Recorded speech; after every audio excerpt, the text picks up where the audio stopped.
আপনারা জানেন যে জাতীয় নাগরিক পার্টি এনসিপির পক্ষ থেকে আমরা প্রথম থেকে বলে এসেছি যে আমরা আসন্ন এই নির্বাচনে আমরা এককভাবে এই নির্বাচনে আমরা অংশগ্রহণ করতে চাই। আমরা 300 আসনে প্রার্থী দিতে চাই এবং সে অনুযায়ী আমাদের প্রস্তুতি এবং পরিকল্পনা চলছিল। আমরা সারা দেশ থেকে মনোনয়ন আহ্বান করেছিলাম যারা প্রার্থী হতে চায়। এর পরবর্তীতে আরো 2টি দলের সাথে আমাদের একটি রাজনৈতিক সমঝোতা হয়েছিল সংস্কার প্রশ্নে। তখন আমরা বলেছিলাম যে আমরা 3টি দল মিলে যে সংস্কার জোট আমরা একত্রে নির্বাচনে অংশগ্রহণ করব। কিন্তু এরপরেই শরীফ ওসমান হাদির যে শাহাদাত বরণ এবং তাকে প্রকাশ্যে গুলি করার মাধ্যমে বাংলাদেশের রাজনৈতিক প্রেক্ষাপট অনেক বেশি পরিবর্তন হয়েছে। এই হত্যাকাণ্ড, এই শাহাদাত বরণের মধ্য দিয়ে আমরা বুঝতে পারছি যে বাংলাদেশে যে আধিপত্যবাদী আগ্রাসনী শক্তি তারা এখনো কার্যকর রয়েছে। গণ অভ্যুত্থানের মধ্য দিয়ে যাদেরকে আমরা পরাজিত করেছিলাম তারা এখনো চক্রান্ত করছে নির্বাচন বানচাল করার জন্য। তারা চক্রান্ত করছে এই যে সংস্কার এবং নতুন বাংলাদেশের অগ্রযাত্রা সেটাকে ব্যাহত করার জন্য, এবং তারা চক্রান্ত করছে এই জুলাই প্রজন্মকে নিঃশেষ করে দেওয়ার জন্য। সেদিন ওসমান হাদির গায়ে গুলি লেগেছে, কালকে আপনার গায়ে লাগবে, পরশুদিন আমার গায়ে লাগবে।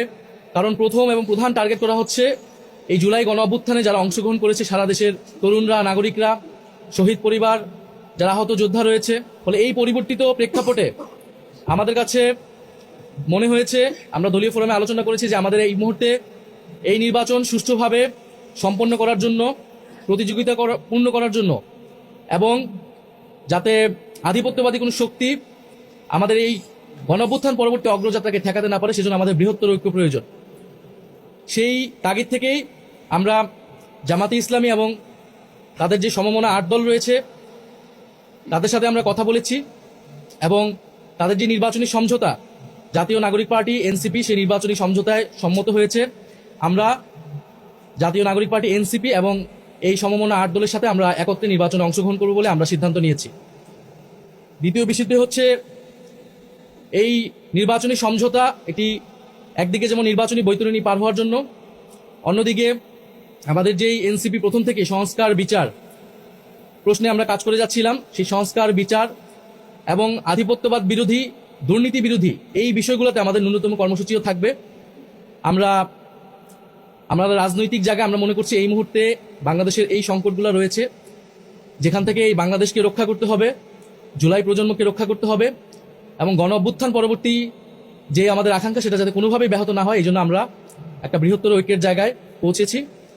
আমরা আজকে আনুষ্ঠানিকভাবে আমরা শুধু এই ঘোষণাটি দিচ্ছি। ঘোষণাটি অলরেডি সমমনা 8 দলের প্রেস ব্রিফিং থেকে আপনারা জানতে পেরেছেন। আমরা আগামীকাল হচ্ছে আমাদের যে প্রার্থীর বিষয়টা আছে সেটা আমরা চূড়ান্তভাবে আপনারা ঘোষণা দিব এবং সমঝোতায় আমাদের যে প্রার্থী তারাই নমিনেশন ফর্ম জমা দিবেন এবং সারা বাংলাদেশে আমরা একত্র নির্বাচনে অংশগ্রহণ করব এবং জাতীয় নাগরিক পার্টি এবং তাদের সহযোগী সংগঠন গণভোটের পক্ষে ক্যাম্পেইন করবে এবং যেখানে আমাদের প্রার্থী থাকবে না সেখানে অন্য যারা প্রার্থী থাকবেন এই সমঝোতা তাদেরকে সহায়তা করবেন, তাদের পক্ষে ক্যাম্পেইন করবে। ত্রয়োদশ জাতীয় সংসদ নির্বাচন এবং সংস্কারের প্রশ্নে গণভোট নির্বাচনকে নিয়ে জাতীয় নাগরিক পার্টি এনসিপি কর্তৃক আয়োজিত আজকের এই জরুরি সংবাদ সম্মেলন হতে আজকে উপস্থিত সম্মানিত সাংবাদিক বন্ধুগণ এবং সারা দেশবাসীকে আমরা জাতীয় নাগরিক পার্টি এনসিপির পক্ষ থেকে শুভেচ্ছা এবং আন্তরিক মোবারকবাদ জ্ঞাপন করছি। আপনারা জানেন সকলে, বাংলাদেশে 24 অভ্যুত্থানের মধ্য দিয়ে আমরা ফ্যাসিবাদী কাঠামোর বিলোপ চেয়েছি।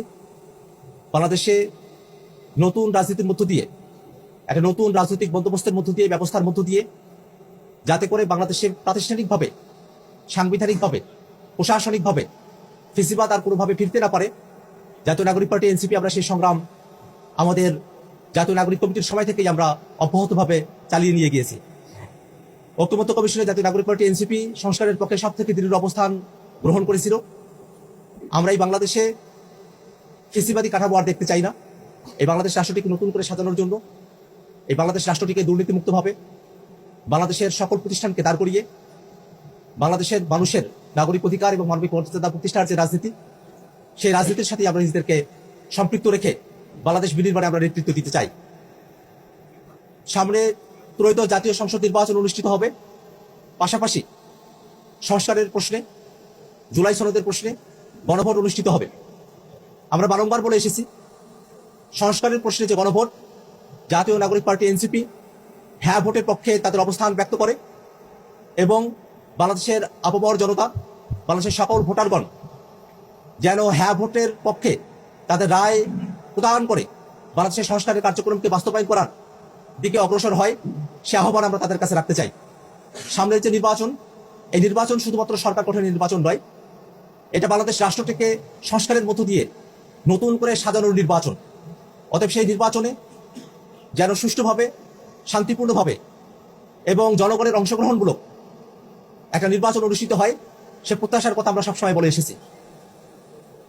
নির্বাচনকে ঘিরে এক ধরনের অনিশ্চয়তা, নির্বাচনকে ঘিরে এক ধরনের সহিংসতার বিষয়, এবং সম্প্রতি আমরা খেয়াল করে দেখেছি নির্বাচনের তফসিল ঘোষণা করার পরদিনই আমাদের ভাই শরীফ ওসমান হাদিকে প্রকাশ্য দিবলোকে গুলি করে এবং পরবর্তীতে তাকে শহীদ করা হয়েছে।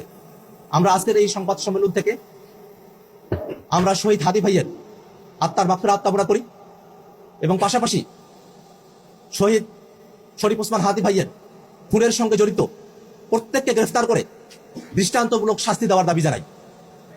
আমরা অন্তর্বর্তীকালীন সরকারের কাছে স্পষ্টত ব্যাখ্যা দাবি করি যে খুনিরা কিভাবে বাংলাদেশে লুকিয়ে থাকার বা ভারতে পালিয়ে যাওয়ার সুযোগ পেল। বাংলাদেশের পুলিশ প্রশাসন, বাংলাদেশের গোয়েন্দা বাহিনীগুলো আওয়ামী লীগের সময়টাতে যে অতিরিক্ত দক্ষতার সাথে নিরপরাধ মানুষদেরকে গ্রেফতার করত, সেই একই পুলিশ বাহিনী 5 আগস্টের পরে চিহ্নিত একজন অপরাধী, যার পূর্বেও অস্ত্র মামলায় এবং অন্যান্য মামলায় গ্রেফতার হয়ে জেল খাটার রেকর্ড রয়েছে, তেমন অপরাধীদেরকেও চিহ্নিত করা থাকা সত্ত্বেও এই যে গ্রেফতার করতে পারছে না, সেই জায়গাটাতে আমরা সরকারের কাছে একটা ব্যাখ্যা দাবি করছি। পাশাপাশি আমরা জাতীয় সংসদ নির্বাচন এবং গণভোট যেন শান্তিপূর্ণ প্রক্রিয়ায় এবং একটা সুষ্ঠু গ্রহণযোগ্য নির্বাচন অনুষ্ঠিত হয়, সেই জন্য সকল ধরনের ব্যবস্থা নেওয়ার জন্য সরকারের কাছে আমরা আহ্বান জানাই। সংস্কারের বাস্তবায়নের বিষয়কেই সব থেকে গুরুত্বপূর্ণ দিক বিবেচনা করে সংস্কার বাস্তবায়নকেই মুখ্য উদ্দেশ্য ধরে নিয়ে জাতীয় নাগরিক পার্টি এনসিপি আমাদের কার্যক্রমগুলোকে আমরা পরিচালনা করেছি। আসন্ন ত্রয়োদশ জাতীয় সংসদ নির্বাচনে জাতীয় নাগরিক পার্টি এনসিপি এই নির্বাচনে অংশগ্রহণ করবে।